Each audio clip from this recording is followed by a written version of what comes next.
चलिए शुरू करते हैं अपना second part of our chapter number 2, Nelson Mandela long walk to freedom. तो a few moments later we all lifted our eyes as spectator array of South African jets, helicopters, troop carrier rode in perfect formation over Union Building। अब यहाँ पर Mandela जी क्या कह रही हैं, पहले आप ये समझ लीजिए कि स्पेक्टेकुलर एरे का मीनिंग क्या होता है। Spectacular array means an impressive display, colourful and attractive. यानी स्पेक्टेकुलर होता है देखने योग्य, और एरे मीन्स एक बहुत ही impressive display. Display means show करना किसी चीज का। तो कुछ ही मोमेंट के बाद हम सबने अपनी आंखें उठाई, ऊपर की ओर उठाई। एक बहुत ही सुंदर इंप्रेसिव जो शो चल रहा था, ऊपर डिस्प्ले चल रहा था किसका, South African jets, helicopters, troop carriers जो है शोर मचाते हुए, आवाज करते हुए एक परफेक्ट फॉर्मेशन में यूनियन बिल्डिंग के ऊपर से गुजर रहे थे। It was not only a display of pin point precision. Pin point precision means exact. तो यहां पर यह केवल and military forces but a demonstration of military's loyalty to democracy to a new government that had been freely and fairly elected. तो Mandela जी कहते हैं यह न केवल एक बिल्कुल सही मिलिट्री फोर्सेस का डिस्प्ले था, उसको दिखाना था, उसका दृश्य था, बल्कि यह एक डेमोन्स्ट्रेशन था मिलिट्री की लॉयल्टी का, डेमोक्रेसी के प्रति, लोकतंत्र के प्रति मिलिट्री की लॉयल्टी का एक डेमोन्स्ट्रेशन था। टू न्यू गवर्नमेंट, डेमोक्रेसी जो एक नई गवर्नमेंट के प्रति जो अभी अभी बनी थी, that had been freely and fairly elected, जो अभी अभी फ्रीली और फेयरली इलेक्ट हुई थी। Only moment before the highest general of South African defence force and police, their chest bedecked with ribbons and medals from days gone by saluted me। और Mandela जी कहते हैं बस कुछ ही क्षण हुए थे कि सबसे बड़े जनरल्स जो थे साउथ अफ्रीकन डिफेंस फोर्सेस के, और पुलिस जिनके चेस्ट पर, जिनकी छाती पर रिबन्स और मेडल्स लगे हुए थे, उन्होंने मुझे सैल्यूट किया और मेरे प्रति लॉयल होने का प्लेज लिया। प्लेज्ड मीन्स प्रॉमिस्ड करना।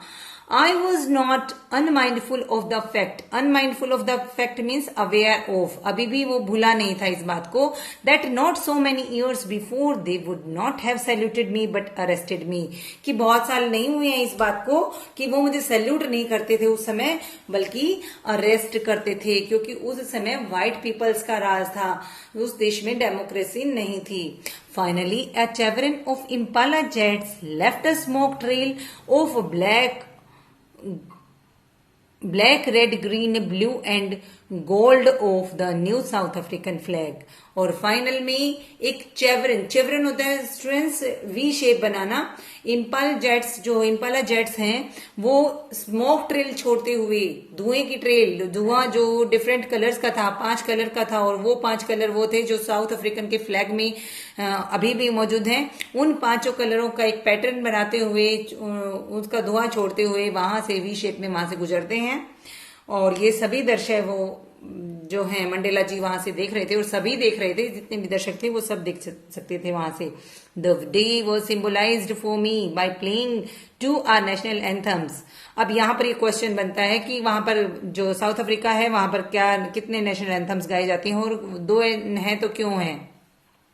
The day was symbolized for me by the playing of our 2 national anthems, the vision of white singing Nkosi Sikelel Afrika and black singing Die Stem, the old anthem of Republic.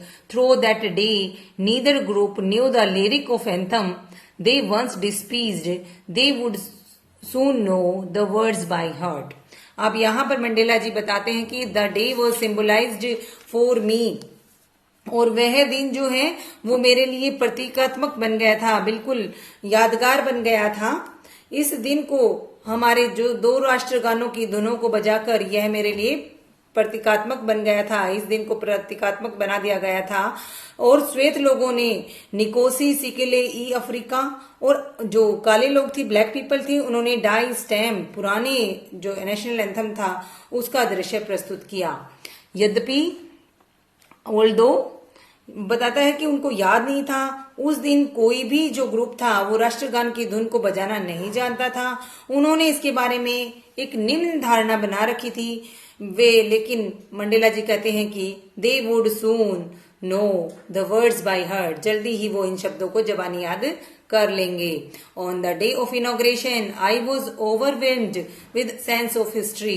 अब इस inauguration के दिन मैं जो था वो इतिहास की संवेदना से अभिभूत था, यानी इतिहास के बारे में मुझे याद आ गया था। अब बताता है मंडेला कब से ये सिस्टम शुरू हुआ था यहाँ पर और कब से वो ब्लैक पीपल्स का यहाँ पर डिस्क्रिमिनेशन चल रहा है।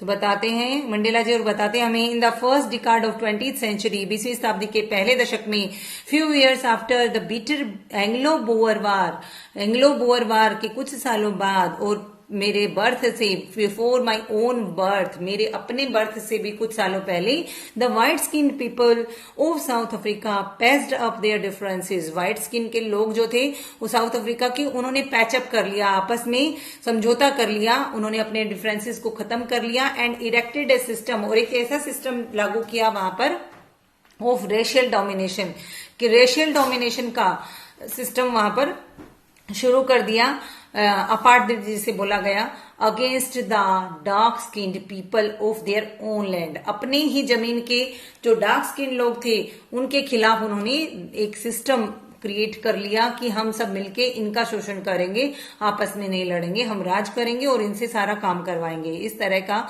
एक मेंटेलिटी, एक सिस्टम वहां पर डेवलप हुआ, बता रहे हैं मंडेला जी। कितने साल? 20वीं शताब्दी में। तो the structure they created formed basis on the one of the harshest most inhuman societies of the world has ever known. और जो स्ट्रक्चर उन्होंने बनाया वो सबसे बेकार, सबसे इनह्यूमन, सबसे अमानवीय सोसाइटीज ऑफ द वर्ल्ड जो अब तक जानी जाती हैं उसके आधार पे था। यानी जिसमें एक इंसान दूसरे इंसान का जो है एक्सप्लॉयटेशन करता है, और वो भी सिर्फ इसलिए कि उसकी स्किन का कलर उस जैसा नहीं है, तो ये बड़ी ही गलत बात थी। Now in the last decade of 20th century, my own eighth decade as a man, that system. और अब बताते मंडेला जी कि वो सिस्टम आज जब हम 20th सेंचुरी के अंतिम दशक में हैं और मेरा अपना जो है 8 डिकार्ड है, यानी 80 साल का मैं एज अ मैन हो चुका हूं, तो अब जाके उस सिस्टम से हमें मुक्ति मिली है। अब वो सिस्टम खत्म हुआ है। अब मैं एक ब्लैक स्किन पर्सन हूं और फिर भी मैं यहाँ का प्रेसिडेंट हूं। तो यहाँ पर मंडेला जी आगे पढ़ाते हैं, हमें बताते हैं, और देखिए अब स्टूडेंट्स आगे क्या कहते हैं वो। So that system had been overturned forever and replaced by one that recognized the right and freedom of all people regardless to their color of skin. तो अब मंडेला जी कहते हैं कि वो जो सिस्टम था जो उन्होंने इरेक्ट किया था, जो उन्होंने शुरू किया था, अब वो सिस्टम जो था वो रिप्लेस कर दिया गया है एक ऐसे सिस्टम के द्वारा जो सभी लोगों की फ्रीडम, उनके राइट्स को पहचानता है, ना कि उनके स्किन के कलर को। That day had come about through the unimaginable sacrifices. और ये दिन कुछ ऐसे ही नहीं आ गया, बहुत सारे, हम इमेजिन भी नहीं कर सकते इतने sacrifices, thousands of people of my people, मेरे हजारों लोगों के बलिदान स्वरूप ये दिन आया है। People whose suffering and courage can never be counted और रिपेड। ऐसे लोगों के सफरिंग्स और करेज को कभी भी ना तो काउंट किया जा सकता और ना ही उनको रिपे किया जा सकता है, ना ही उनका मोल चुकाया जा सकता है। I felt that day as I have on so many others day. और उस दिन भी मैं वैसा ही महसूस कर रहा था जैसा मैं कई दिनों, बहुत दिनों महसूस करता था। That I was simply the sum of all those African patriots, कि मैं क्या हूं, मैं एक सिंपली एक सम हूं उन सभी अफ्रीकन पैट्रियोट्स का, उन सभी अफ्रीकन देशभक्तों का, हु हैड गॉन बिफोर मी, जो अपने जीवन को सेक्रीफाइस करके जा चुके थे मुझसे पहले। That long noble line ended, और वो लंबी और एक बढ़िया लाइन जो थी वो खत्म हो गई थी। And now begin again with me, और एक नई लाइन जो है अब स्टार्ट हो रही थी मेरे साथ। I was pain that I was not able to thank them and they were not able to see me what their sacrifices had wrought. और मुझे इस बात का दुख था, मुझे इस बात का पेन था कि मैं अब उनको थैंक नहीं कर सकता था और उनको यह दिखाने में सक्षम नहीं था कि उनके सेक्रीफाइसेस ने क्या कमाल किया था। The policy of apartheid, the policy of apartheid created a deep and lasting wound in my country's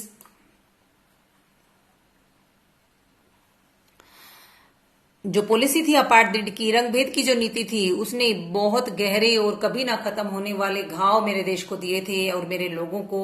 all of us will spend many years if not generations recovering from that profound hurt.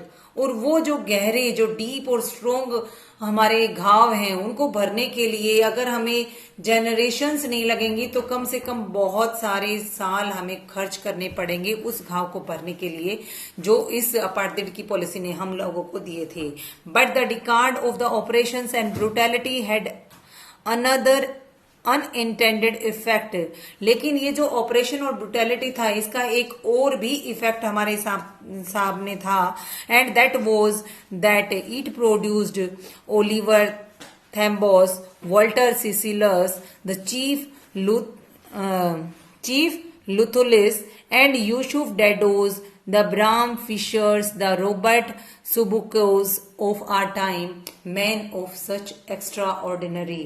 तो ये हम सभी जानते हैं कि जब operation होता है, जब किसी बंदे पर दबाव डाला जाता है, तो इसके कुछ अच्छे भी प्रभाव हमारे सामने आए। और इन्हीं संघर्ष का जो था, ये कहते हैं मंडेला जी, यही इन्हीं संघर्षों का परिणाम था कि हमारे सामने इसने हमारे समय की ओलिवर टेम्बोस, वॉल्टर सिसिलस, मुख्य जो लुथुलिस, यूसुफ डाडोस, ब्राम फिशर, रॉबर्ट साबुक्विस को उत्पन्न किया। ऐसे man of such extra ordinary, आप यहां पर इनकी फोटोज देख सकते हैं। सच एक्स्ट्रा ऑर्डिनरी, एक बहुत एक्स्ट्रा ऑर्डिनरी थे ये व्यक्ति, बिल्कुल दूसरे व्यक्तियों से बहुत ही ज्यादा प्रभावशाली और एक्स्ट्रा ऑर्डिनरी यानी अपरिलक्षित, जिन्हें देखा नहीं गया हो पहले, ऑर्डिनरी व्यक्ति जैसे बिल्कुल नहीं थे, उनसे बहुत ज्यादा स्ट्रोंग थे। ऐसे लोगों को उदय किया, ऐसे लोगों को हमारे सामने, हमारे देश में हमारे साथ प्रस्तुत किया, तो हमारे लिए लेकर आए। Courage, wisdom and generosity that their like may never be known again। और उन जैसे लोग जिनके अंदर साहस, बुद्धिमानी और भलाई, जेनरसिटी, दैट देयर लाइक, उन जैसी ये सब चीजें, may never be known again, दोबारा ऐसी कोई व्यक्ति पैदा नहीं हो सकती जिनमें, जो इन सब चीजों के लिए उन जैसी करेज हो, जिनमें उन जैसी बुद्धिमत्ता हो, वो ऐसे अदम्य साहस, बुद्धि और उदारता वाले व्यक्ति कि उन जैसे व्यक्ति कभी दोबारा उत्पन्न नहीं होंगे। क्यों नहीं होंगे? Perhaps it requires such depth of operation, शायद इसके लिए चाहिए इतना ही गहराई से किसी को ऑपरेस्ट करना, to create such height of the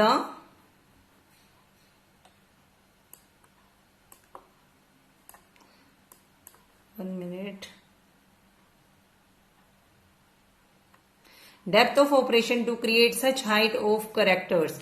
शायद इतने हाइट के करेक्टर, इतने नोबल करेक्टर्स पैदा करने के लिए, इतने उच्च चरित्र का निर्माण करने के लिए शायद इसी प्रकार से गहन शोषण होना चाहिए, तभी जाके अंदर की ये चीजें निखर कर आती हैं। My country is rich in minerals and James that lies beneath it's soil. मेरा कंट्री जो है मिनरल्स और जेम्स में बहुत ज्यादा रिच है और ये हमारी जमीन के नीचे हैं। But I have always known that its greatest wealth is its people, finer and truer than the purest diamonds. लेकिन मैं जानता हूं कि इसके सबसे बड़ी वेल्थ जो है वो इसके लोग हैं, जो बहुत ही अच्छे हैं, बहुत ही सच्चे हैं। प्योरेस्ट जो डायमंड होता है उससे भी ज्यादा फाइन और उससे भी ज्यादा ट्रू हैं। It is from these comrades in the struggle that I learned the meaning of courage। इन्हीं comrades से इन्हीं योद्धाओं से मैंने सीखा संघर्ष में करेज का मीनिंग क्या होता है। स्टूडेंट्स, ये भी बहुत बार पूछा जाता है कि what was the meaning of courage according to Mandela. Time and again I have seen man and women risk and give their lives for an idea. समय समय पर मैंने बार बार देखा कि कुछ आदमी और औरतें अपने जीवन को रिस्क में डालते थे और अपने जीवन दे देते थे, अपने जीवन का बलिदान कर देते थे अपने आदर्शों के लिए। I have seen man stand up to attack and torture without breaking.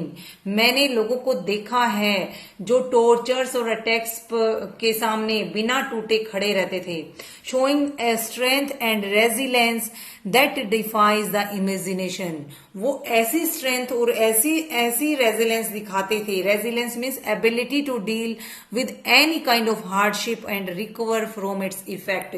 कितनी भी बुरी सिचुएशन क्यों ना हो, उसमें उसको वो डिफाइज कर देते थे। आप इमेजिन भी नहीं कर सकते, ऐसी सिचुएशंस को वो फेस करते थे, ऐसे टॉर्चर्स को वो फेस करते थे विदाउट ब्रेकिंग, बिना टूटे हुए। आई लर्न, मैंने सीखा कि courage was not the absence of fear but triumph over it. These lines are very important, students. Learn these lines with me. I learned, Mandela learned कि what is courage? Courage was not the absence of fear but triumph over it. Courage जो है fear का ना होना करेज नहीं है। अगर कोई डरता ही नहीं है तो इसका मतलब ये नहीं कि वो साहसी है। बच्चा है, उसके सामने सांप आ जाए तो वो सांप को भी हाथ में उठा लेता है, तो वो इसका मतलब ये नहीं कि वो करेज है, उसके अंदर वो करेजियस है। डर करेज वो होता है कि एक बंदे को पता है कि सांप कितना खतरनाक है और फिर अगर उसके ऊपर वो उसको हैंडल करता है तो that is courage. But the Triumph over it, लेकिन अपने भय पर, अपने फियर पर जीत प्राप्त करना ही करेज है। The brave man is not he who does not feel afraid. वो आदमी ब्रेव नहीं है जिसको डर ना लगता हो, बल्कि वो आदमी ब्रेव है he who conquers that fear, जिसे डर लगे लेकिन फिर भी उसको कन्क्वायर करे, फिर भी उसको विन करे, उसको जीते। अपने डर पर जीत प्राप्त करना ही बहादुरी है, ब्रेव मैन की पहचान है। No one is born hating another person because the colour of the skin. कोई भी इंसान दूसरे के इंसान के साथ उसके स्किन के कलर के कारण उसको नफरत करता हुआ पैदा नहीं होता। और हिज बैकग्राउंड, बच्चों को एक साथ छोड़ दो, कौन ऊंचे परिवार का है, कौन नीचे परिवार का है, कौन काला है, कौन गोरा है, उनके मन में कोई भेदभाव नहीं होता। वो सभी एक स्थान पर, एक जगह, एक रूम में आराम से खेल सकते हैं। और हिज रिलीजन, चाहे वो किसी भी रिलीजन का हो, किसी भी बैकग्राउंड का हो, किसी भी स्किन कलर का हो, तो कोई भी इंसान एक दूसरे के साथ हेट करता हुआ उत्पन्न नहीं होता। ये चीजें हम बाद में उन बच्चों के दिमाग में डालते हैं। People must learn to hate. हम लोगों को हेट करना सिखाते हैं, बच्चों को सिखाया जाता है, अरे इसके साथ बैठा है, ये तो फलानी जाति का है, ये तो ऐसा है, ये वैसा है। तो बच्चों को या फिर लोगों को ट्रेन किया जाता है, लर्न करवाया जाता है टू हेट करना। उन्हें कारण दिया जाता है कि आप इनसे हेट क्यों करें। If they can learn to hate, they can taught to love. और अगर हम किसी को नफरत करना सिखा सकते हैं तो हम उन्हें प्यार करना, प्रेम से रहना, स्नेह से रहना भी सिखा सकते हैं। For love comes more naturally than human into the human hearts than its opposite. क्योंकि प्रेम तो हमारे मन में वैसे ही होता है, ये बिल्कुल नेचुरल है कि हमें एक दूसरे से स्नेह भावना से बर्ताव करने के लिए कोई विशेष ट्रेनिंग की आवश्यकता नहीं। इसमें ना ही ज्यादा दमखम लगेगा, बल्कि हमें एक दूसरे से नफरत करने के लिए रीजन चाहिए, लेकिन आराम से रहने के लिए, एक दूसरे के सम्मान करने के लिए, एक दूसरे के साथ प्यार से रहने के लिए हमें कोई रीजन नहीं चाहिए। हम आराम से एक दूसरे का सम्मान कर सकते हैं और प्यार से रह सकते हैं।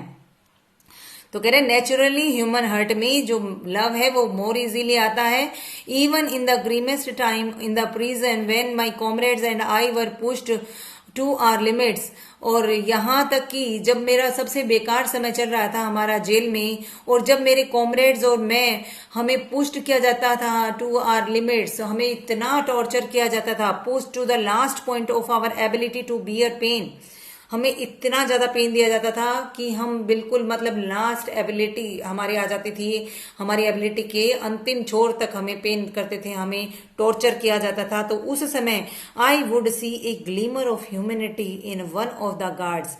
उस समय जब हमें टॉर्चर किया जा रहा था तो एक गार्ड था जिसके अंदर मानवता की एक झलक मुझे दिखाई दी थी। Perhaps just for a second, चाहे वो एक सेकंड के लिए आई हो, उसके मन में मेरे प्रति दया आई, हमें वो दया की भावना से देख रहा था कि देखो बेचारों के साथ क्या क्या हो रहा है।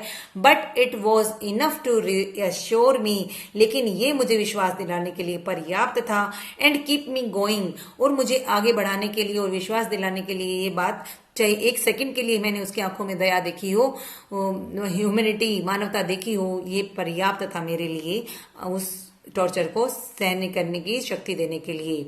Mains goodness is a flame that can be hidden but never extinguished. Extinguished होता है स्टूडेंट्स बुझा देना। जो हमारी गुडनेस है, हमारी अच्छी बातें हैं, हमारी अच्छाई है, इंसान की अच्छाई एक ऐसी फ्लेम के जैसी है की तरह है जिसे छुपाया तो जा सकता है लेकिन कभी भी बुझाया नहीं जा सकता। हर इंसान में चाहे वो कितना ही बुरा क्यों ना हो, उसके अंदर अच्छाई जो है वो छुपी हो सकती है, खत्म नहीं हो सकती। तो अब देखिए स्टूडेंट्स, यहाँ पर oral comprehension checks question answers आ गए हैं। अब हम इनको वन बाय वन करेंगे। पहला क्वेश्चन क्या है, what do the military general do. अब मिलिट्री जनरल्स क्या कर रहे थे, अभी हमने पढ़ा था मिलिट्री जनरल्स ने they saluted Nelson Mandela. How was their attitude changed and why. अब उनका एटीट्यूड कैसे चेंज हुआ, they saluted, they placed their loyalty to democracy. Now Mandela has become the president of South Africa, so their attitude had changed. Why were two national anthems sung? This is the most important question. Students, please listen it carefully and you can note down. The two national anthems were sung on the occasion of inauguration. Inauguration पर दो national anthem बजाए गए, one for whites and other for black. One for whites and other for blacks. If you write this, it is enough. How does Mandela describe the system of government in his country in the first decade and in the final decade? First decade में क्या हुआ था, हमने पढ़ा था first डिकाड में 20th century में, few year after the bitter Anglo-Boer war and before his own birth, the white skin के जो people थे, they patched up their differences and they found out or erected a system of racial domination against the dark skinned people of their own land. लेकिन last में final decade of 20th century, in finally that system was replaced by a system that recognized the rights and freedom of all people regardless to their color of skin. तो हमने ये chapter में से ही बोला है सारा और चैप्टर में ही इसका आंसर है। अभी हमने पढ़ा था ये सब लाइनें।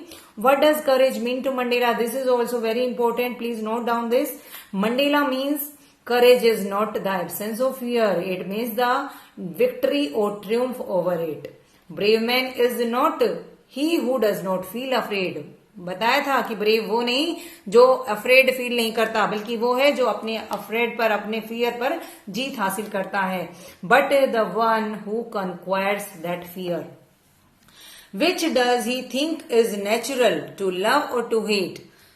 अब ये क्वेश्चन भी, ये तीनों क्वेश्चंस सेकंड, फोर्थ और फिफ्थ आप सभी बच्चे बहुत ही अच्छे से याद करेंगे। वैसे तो सारे याद करने हैं, but these are important question answers that are repeatedly asked in exams.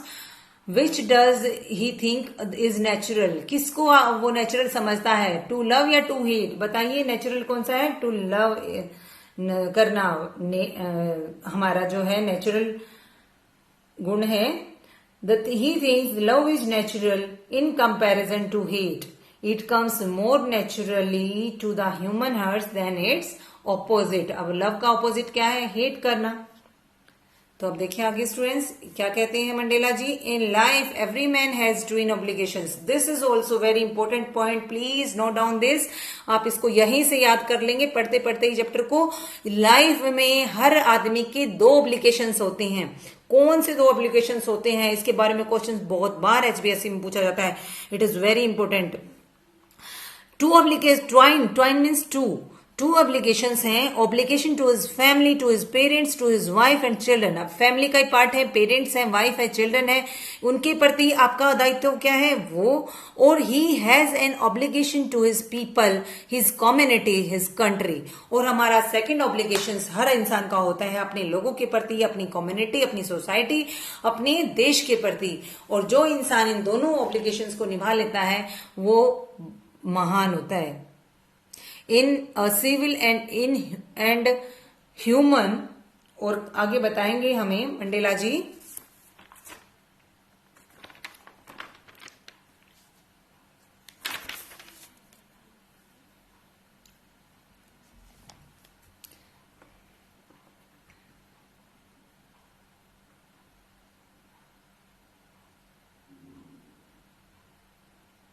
In a civil and human society each man is able to fulfil those obligations. और एक सिविल, एक सभ्य और मानवीय समाज में हर व्यक्ति अपनी इन ऑब्लिगेशंस को पूरा कर सकता है।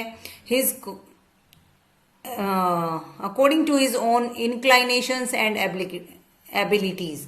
अपनी इंक्लाइनेशंस का मीनिंग याद दे रखा है, नेचुरल टेंडेंसीज ऑफ बिहेवियर, यानी अपने स्वभाव के अनुसार, अपनी क्षमताओं और योग्यताओं के अनुसार इन दोनों ऑब्लिगेशंस को फुलफिल कर सकता है कोई भी इंसान। पहला ऑब्लिगेशन किसके प्रति था? अपने परिवार के प्रति, और दूसरा ऑब्लिगेशन था अपने देश के प्रति। तो but in the country like South Africa it was almost impossible for a man of my birth and colour to fulfil both those obligations. और दो ऑब्लिगेशंस होते हैं, लेकिन मेरे इस देश में अब आज से पहले जो सिस्टम था उसमें एक डार्क स्किन लोग के लिए, डार्क स्किन पीपल के लिए, एक इंसान के लिए, डार्क स्किन मैन के लिए ये बिल्कुल इम्पॉसिबल था कि वो इन दोनों ऑब्लिगेशंस को फॉलो कर सके, इनका निर्वाह कर सके, इन दोनों उत्तरदायित्वों को निभा सके। क्यों? In South Africa a man of colour who attempted to live as human being was punished and isolated. तो यहाँ पर जो काले लोग थे उनको जो भी कोशिश करता एक इंसान की तरह जीने की, उनको पनिश किया जाता था और उन्हें एक तरफ कर दिया जाता था, उन्हें आइसोलेट कर दिया जाता था, बाकी उनके परिवार से उनको अलग कर दिया जाता था। In South Africa a man who try to fulfil his duty to his people was inevitably ripped from his family and his home and was forced to live a life apart। और जो भी इंसान black people में जो भी एक आदमी था जो चाहता था, कोशिश करता था अपने लोगों के लिए, अपने परिवार के लिए अपनी ड्यूटीज को निभाने की कोशिश करता, उसको अनअवॉइडेबली उसको क्या किया जाता, उसकी फैमिली से बिल्कुल राइप्ड फ्रॉम कर दिया जाता था, बिल्कुल काट दिया जाता था, बिल्कुल अलग कर दिया जाता था उसके घर से, उसकी फैमिली से, और उसको फोर्स किया जाता था कि वो उनसे अलग रहे। एक ट्विलाइट एग्जिस्टेंस ऑफ सीक्रेसी और रेबलियन।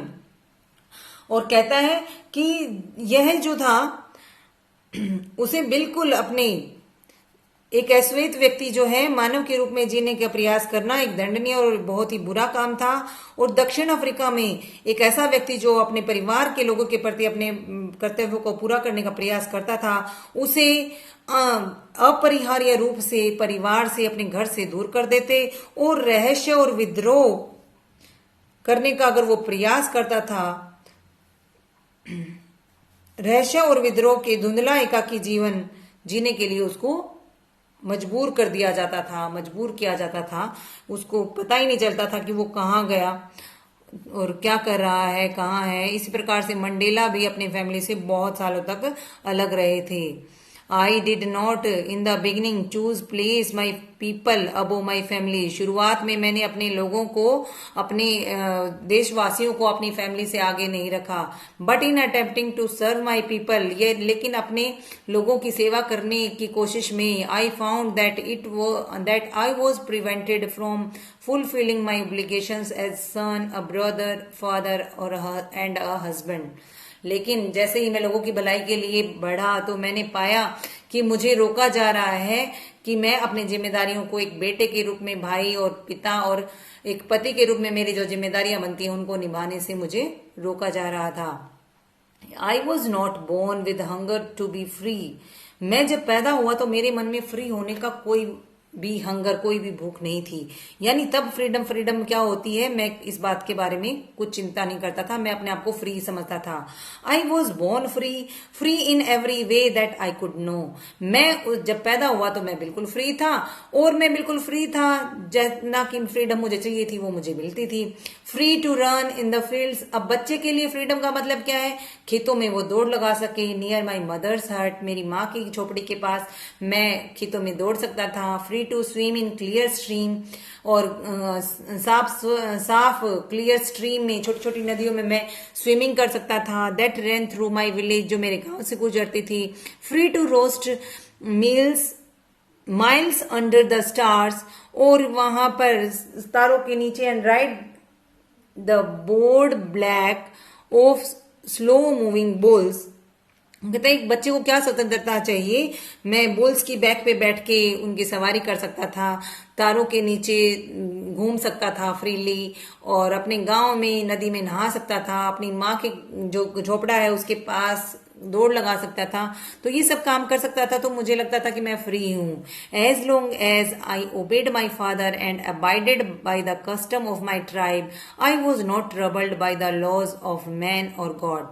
जब तक मैंने अपने पिताजी की बात मानी और जो कस्टम्स चली आ रही थी, जो रिवाज मेरे ट्राइब के चले आ रहे थे, मैंने उनको फॉलो किया, तब तक मुझे कोई ट्रबल नहीं थी किसी भी इंसान से या किसी भी भगवान से। It was only when I began to learn that my childhood freedom was an illusion. यह तो बस जब हुआ, जब मैंने ये सीखना शुरू किया, जब मैंने ये जाना कि मेरी जो बॉयहुड फ्रीडम थी, जो बचपन की जो आजादी थी, वो सिर्फ एक इल्यूजन थी, सिर्फ एक भ्रम थी। When I discovered as young man, जब मैं यंग मैन हुआ और मैंने डिस्कवर किया that my freedom had already been taken from me, कि मेरी फ्रीडम तो मुझसे पहले ही ली जा चुकी है, that I began to hunger for it, तो फिर मुझे उसकी भूख उत्पन्न हुई। तब मैं चाहने लगा कि मैं भी फ्रीडम प्राप्त करूं। At first as a student I wanted freedom only for myself. अब स्टूडेंट के रूप में मैं चाहता था कि मुझे फ्रीडम मिले अपने लिए। The transitory freedom of being able to stay out at night. मैं चाहता था कि मुझे फ्रीडम मिले कि मैं बाहर अकेले रात को रुक सकूं, रीड कर सकूं, वट आई प्लीज, जो मैं पढ़ना चाहूं वो पढ़ सकूं, गो वेयर आई चूज, जहां मैं जाना चाहूं वहां मैं जा सकूं। Later as a young man in Johannesburg में जब मैं युवा व्यक्ति बन गया, I yearned for the basic and honourable freedom of achieving my potentials. जब मैं बड़ा हो गया, यंग मैन हो गया, पढ़ लिख गया, तो अब मेरे अंदर इच्छा उत्पन्न हो रही थी कि मेरी जो भी पोटेंशियल्स हैं, मेरी जो भी क्वालिटीज हैं, जो मैंने पढ़ाई की है, उसके अनुसार मुझे उसके बेसिस पर एक ऑनरेबल फ्रीडम मुझे अचीव हो, प्राप्त हो। Of earning my keep, of marrying, ताकि मैं कुछ अर्न कर सकूं, अपनी मैरी कर सकूं, शादी कर सकूं, एक फैमिली रख सकूं। Freedom not to be obstructed in a lawful life. जो ये फ्रीडम थी वो बिल्कुल नहीं थी। अगर आप एक व्यवस्थित लॉ से बंधा हुआ जीवन जीते थे तो इसमें आप शादी नहीं कर सकते थे। कोई भी ब्लैक पर्सन शादी करके अपनी कमाई नहीं कर सकता था, उन्हें व्हाइट पर्सन का स्लेव बनके ही सारी उम्र रहना पड़ता था। बेशक वो आपस में बच्चे पैदा कर ले, लेकिन वो अपनी फैमिली में जाकर नहीं रह सकते थे। But then I slowly saw that not only was I not free, but my brothers and sisters were not free. फिर धीरे धीरे मुझे समझ में आया कि मैं अकेला नहीं हूं ऐसा जो फ्री ना हो, बहुत सारे मेरे भाई बहन हैं जो फ्री नहीं हैं। I saw that it was just my freedom that was curtailed यानी रिड्यूस, खत्म कर देना, कम कर देना। कि मैंने देखा कि केवल मेरी ही फ्रीडम को कर्टेल नहीं किया गया था, but the freedom of everyone who looked like me I did, मतलब हु लुक्ड लाइक हिम, वैसे सारे लोग, कोई भी व्यक्ति हो जो उस जैसा दिखता था, यानी डार्क स्किन पीपल थे, उन सब की फ्रीडम जो थी वो कर्टेल्ड थी, उन सब की फ्रीडम को रिड्यूस कर दिया गया था। That is when I joined African national Congress. और जब मैंने ज्वाइन किया, यह था जब मैंने ज्वाइन किया अफ्रीकन नेशनल कांग्रेस को। And that is when the hunger for my own freedom became the greater hunger for the freedom of my people. और ये था जब मैं जो था सिर्फ अपनी फ्रीडम के बारे में ना सोच के अपने लोगों की फ्रीडम के लिए अब मैं अपना जबान अपनी प्रयत्न करने लगा था, अपनी आवाज उठाने लगा था। Of my people, it was this desire for freedom of my people. It was this desire for the freedom of my people to live their lives with dignity and self-respect that animated my life. और यह एक Dzire थी, यही वो Dzire थी कि मैं freedom of my people में अपने लोगों, अपने भाई बहनों, अपने जैसे दूसरे ब्लैक पीपल की स्वतंत्रता के लिए, उनकी फ्रीडम के लिए, उनकी डिग्निटी के लिए, उनकी सेल्फ रिस्पेक्ट से, ताकि वो अपना जीवन जी सकें। इस डिजायर ने ही मुझे एनिमेट कर दिया, मेरे जीवन को बदल दिया। And transformed a frightened young man, और एक डरकोप यंग मैन को इनटू ए बोल्ड वन, एक निर्भीक व्यक्ति में बदल दिया। That drove law abiding attorney, attorney means होता है प्रतिनिधि, और लॉ से बंधे हुए, लॉ का पालन करने वाले, कानून का पालन करने वाले एक प्रतिनिधि को ड्रो किया उन्होंने, बदल दिया, किसमें मजबूर किया, क्या बन जाने के लिए, to become a criminal, criminal बनने के लिए मजबूर कर दिया। That turned a family loving husband into a man without home, और यही वो इच्छा थी, अपने लोगों को डिग्निटी और सेल्फ रिस्पेक्ट से का जीवन देने की जो इच्छा थी, इसी इच्छा ने एक लविंग हस्बैंड को एक ऐसे आदमी में परिवर्तित कर दिया जो बिना घर का था। And that forced a life loving man, और इसी ने मुझे फोर्स किया कि जीवन को प्यार करने वाला एक इंसान, to live like a monk, एक साधु की तरह, एक सन्यासी की तरह अब जीवन बिता रहा था। I am no more virtuous और self sacrificing than the next man, but I found that I could not even enjoy the poor and limited freedom I was allowed when I knew my people were not free. अब कहता है Mandela कि I was no more virtuous or self-sacrificing, मैं जो हूं वो virtual होता है कमजोर, क्षीण, मैं इस कमजोर और सीमित स्वतंत्रता का आनंद भी नहीं ले सकता था। जो हमें थोड़ी बहुत फ्रीडम मिली हुई थी उसको हम आनंद नहीं ले सकते थे, उसको हम एंजॉय नहीं कर सकते थे, जो भी उस समय उसे प्राप्त थी। और जब मैंने ये जाना कि मेरे लोग फ्री नहीं हैं, वो चेंड हैं, वो तो बिल्कुल बेचारे दबे पड़े हैं, तो मैं अपनी स्वतंत्रता को थोड़ी बहुत जो मेरे पास थी उसको मैं एंजॉय नहीं कर पा रहा था। The freedom is indivisible, freedom को हम डिवाइड नहीं कर सकते। ऐसा नहीं है कि मैं फ्री हूं और दूसरे फ्री नहीं है, या कोई फ्री है कोई नहीं है। तो इस प्रकार से ये इनडिविजिबल होती है। The chain on any ones of my people were the chain on all of them, हमारे में से किसी भी इंसान के ऊपर जो बेल थी, जो चेन्स थी, जो बंधन थे, वो केवल उसके ऊपर नहीं, हम सब के ऊपर थे। The chains on all my people were the chains on me, और हम सब पे थे, और जो मेरे लोगों में किसी के ऊपर भी जो चेन थी वो हम सब पर थी, और मुझ पर तो मैं महसूस करता था कि मैं भी उन जंजीरों में जकड़ा हुआ हूं। I knew that oppressor must be liberated just as surely as oppressed, और मैं जानता था कि जो शोषक होता है, जो ऑप्रेशर होता है, वो उत्पीड़क की तरह ही निश्चित रूप से स्वतंत्र कर दिया जाएगा। ऑप्रेशर और ऑप्रेस्ड दो बंदे होते हैं। ऑप्रेशर होता है जो दूसरे को ऑप्रेस करता है, यानी दोनों ही दुखी होते हैं। हम अगर किसी को दुख देते हैं तो इसका मतलब है कि हम भी दुखी हैं। उसको दुख देके हमारी आत्मा को कौन सी शांति मिलने वाली है। A man who takes away another man's freedom, एक आदमी जो दूसरे आदमी की फ्रीडम को टेक्स अवे करता है, दूर करता है, is a prisoner of hatred, वो घृणा का, वो नफरत का गुलाम है। He is locked behind the bars of prejudice and narrow mindedness, वो प्रेजुडाइस और नैरो माइंडनेस के जो बार्स होते हैं, उनकी जो केज है उसमें वो लॉक्ड है। आई am not truly free if I am taking away someone else freedom, अगर मैं किसी की फ्रीडम को लेता हूं, किसी की फ्रीडम को मतलब फ्रीडम को जो है मैं खत्म करता हूं, तो इसका मतलब ये नहीं है कि मैं सच में फ्री हूं। मैं भी फ्री नहीं हूं, मैं कहीं ना कहीं नफरत के जाल में फंसा हुआ हूं। Just as surely I am not free when my freedom is taken from me.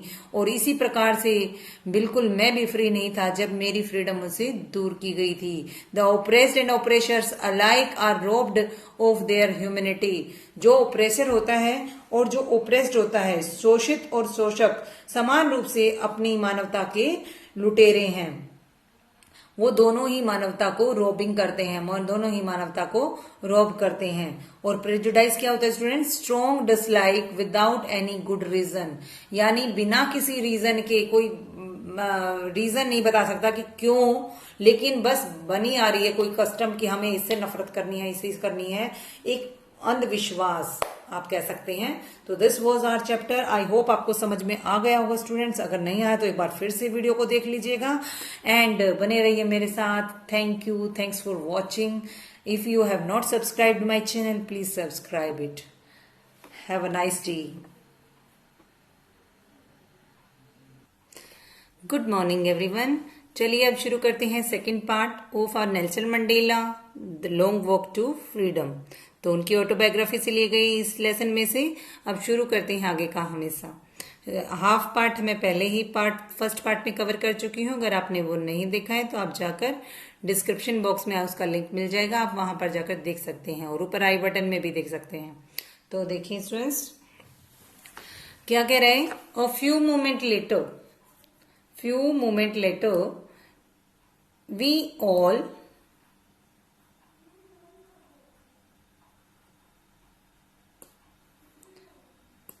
Sorry students, मैं आपको थोड़ा हाईलाइट करके दिखाना चाहती हूँ। A few moments later we all lifted our lives.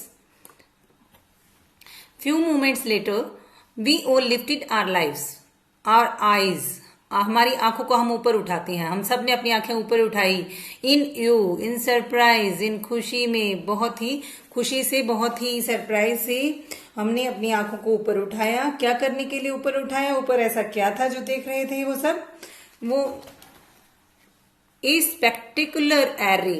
Spectacular होता है बहुत ही सुंदर, बहुत ही इंप्रेसिव, और एरे मीन्स डिस्प्ले करना। एक बहुत ही सुंदर इंप्रेसिव डिस्प्ले चल रहा था वहां पर, कलरफुल और अट्रैक्टिव।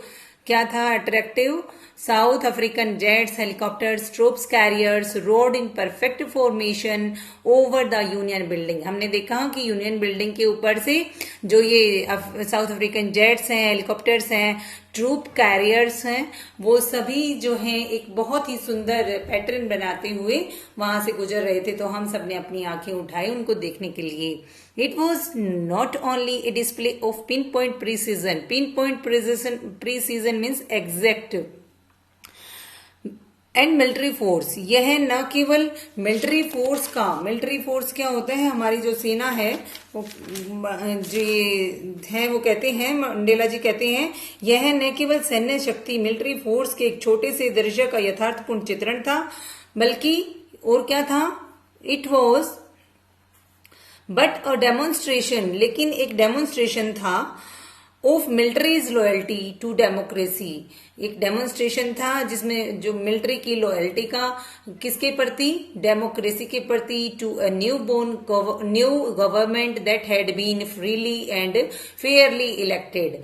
अभी अभी जो बहुत ही स्वतंत्र ढंग से और बहुत ही फेयर ढंग से अभी नई गवर्नमेंट जो बनी थी उसके प्रति ये लॉयल्टी का प्रदर्शन था। Only moments before, highest generals of South African defense forces and police, their chest bedecked with ribbons, medals from days gone by, saluted me। और कहते हैं बस कुछ ही क्षण पहले जो सबसे बड़े जनरल्स थे साउथ अफ्रीकन डिफेंस फोर्स के और पुलिस के, जिनके चेस्ट पर, जिनकी छाती पर बहुत सारे रिबन्स और पुराने medals, the days gone by, जो उन्हें पिछले दिनों मिले हैं, उन सब ने मुझे सैल्यूट किया। And placed means promised, placed their loyalty, और उन्होंने अपनी लॉयल्टी का, मेरे प्रति लॉयल होने का उन्होंने प्लेज लिया, उन्होंने प्रॉमिस किया। आई was not unmindful of the fact, और नॉट अनमाइंडफुल नॉट अनमाइंडफुल, आप साइड में देख सकते हैं स्टूडेंट्स, यहां पर है aware of. Not unmindful means aware of, मैं अभी भी उनके प्रति अवेयर था, मैं उस सच्चाई से अभी भी अनजान नहीं था, मैं उस सच्चाई से परिचित था। That not so many years before they would not have saluted but arrested me. कुछ समय पहले, कुछ सालों पहले, बहुत सारे साल भी तो नहीं हुए हैं, कुछ सालों पहले तो ये मुझे सैल्यूट नहीं करते थे, बल्कि मुझे अरेस्टेड इन्होंने किया था, मुझे पकड़ा था, इन्होंने जेल में डाला था। हम जानते हैं मंडेला जी 30 सालों तक जेल में रहे थे। Finally a chevron of Impala jets left a smoke trail, trail होता है पूंछ, of black, red, green, blue and gold of new South African flag. और नया साउथ अफ्रीकन जो फ्लैग है उसमें जो 5 कलर हैं, उन 5 कलरों की ट्रेल, स्मोक ट्रेल दिखाते हुए कुछ इम्पाला जेट्स फाइनली चेवरन की शेप में गुजरते हैं। चेवरन मीन्स होता है pattern in shape of V, जब कोई भी वी की शेप का पैटर्न बनाते हुए। तो आप ये पिक्चर में देख सकते हैं।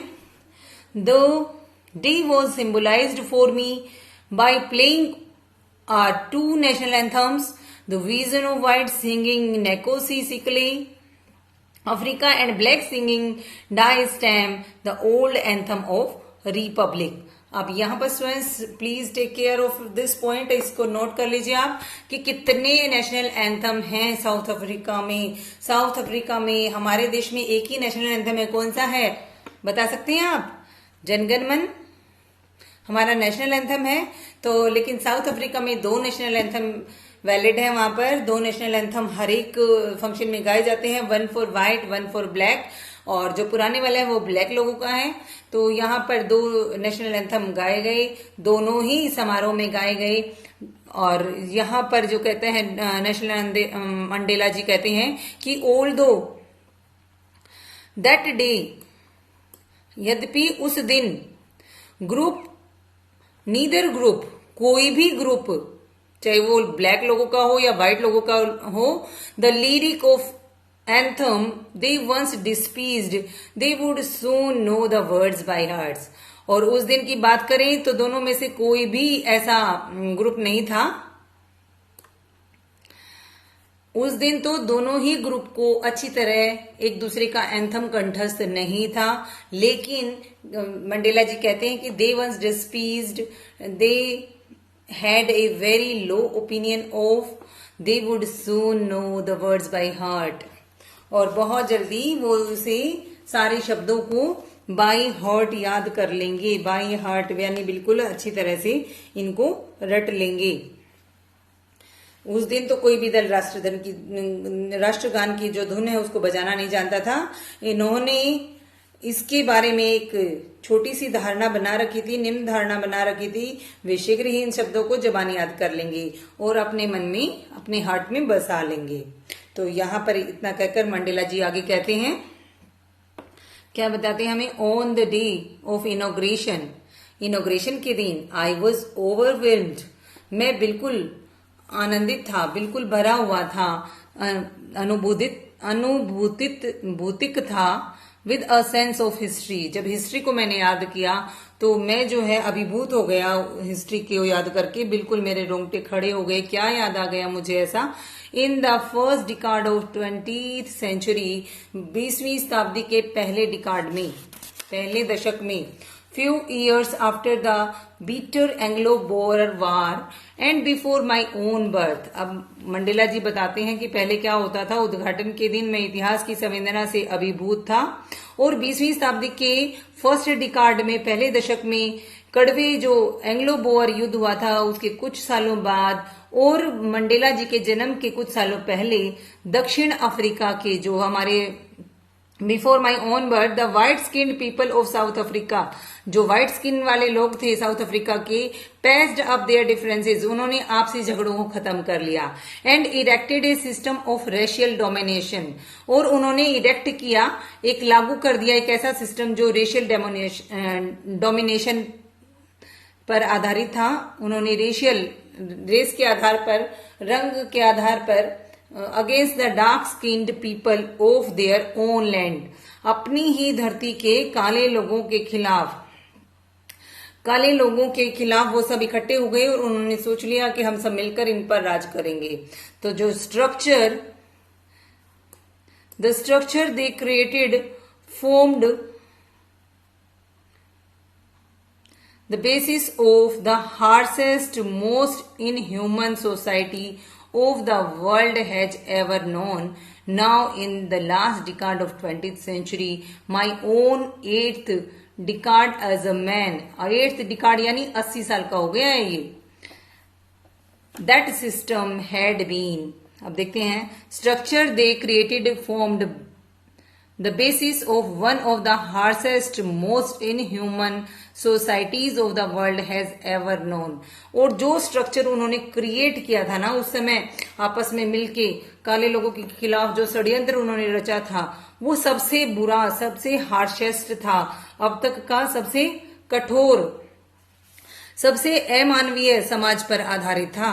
और अब 20वीं शताब्दी के अंत में और मेरे जीवन के 8वें दशक में, एक दशक में 10 साल होते हैं, 8वां दशक यानी 80वां साल है, यह जो तंत्र है, this system, that had been, ये सिस्टम जो है वो क्या हो गया, overturned forever and replaced by one that recognized the rights and freedom of all people and regardless of the color of their skin.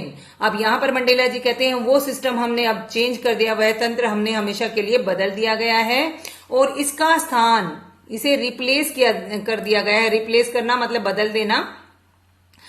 एक ऐसे सिस्टम के द्वारा इसको रिप्लेस कर लिया गया है जिसमें सभी लोग की त्वचा की रंग के स्थान पर उनके अधिकारों और स्वतंत्रताओं को मान्यता दी जाएगी।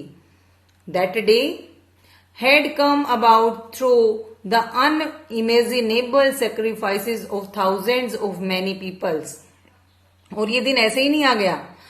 इस दिन को लाने के लिए, यह दिन मेरे हजारों लोगों, वे लोगों जिनके दुख और पीड़ाएं, पीपल हुज सफरिंग, ऐसे लोग जिनके दुख, सफरिंग्स एंड करेज, और जिनका जो साहस था, कैन नेवर बी काउंटेड और रिपेड, जिसको गिना या रिपे नहीं किया जा सकता, उनका जो बलिदान है उसको ना तो गिना जा सकता है ना चुकाया जा सकता है। ऐसे हजारों लोगों और वे जिनके दुख, पीड़ाएं, साहस को कभी गिना या चुकाया नहीं जा सकता, के अकल्पनीय, अनइमेजिनेबल सेक्रीफाइसेस के कारण आया है। यह दिन, आज का दिन जो आया है, ये बहुत लोगों के बलिदान के फलस्वरूप आया है। I felt that day as I have on my others day that I was simply the sum of all African patriots who had gone before me. और मैं क्या महसूस करता हूं, मैं महसूस करता हूं, इस दिन मैंने महसूस किया कि जैसा कि मैं दूसरे अन्य दिनों महसूस करता था कि मैं मेरे से पहले आ चुके, जो शहीद हो चुके हैं देशभक्तों का संकलन था, मैं उनका मिला जुला रूप था। That long and noble line ended now begin again with me, और वह लंबी और श्रेष्ठ रेखा समाप्त हुई और अब दोबारा मेरे साथ एक नई रेखा शुरू हो रही है। और क्या हो रहा है, I was pained that I was not able to thank, और अब मुझे दुख है कि मैं उनका धन्यवाद नहीं कर सकता। आई वॉज पेन्ड, मुझे इस बात का पेन था, मुझे इस बात का दुख था कि मैं उनका धन्यवाद करने में अब समर्थ नहीं हूं। आई was not able to thank them and that they were not able to see what their sacrifices had wrought. तो कहते हैं जो उनके सेक्रीफाइसेस आज लेकर आए हैं वो उनको देख नहीं पा रहे हैं, तो इस बात का मुझे बड़ा खेद है।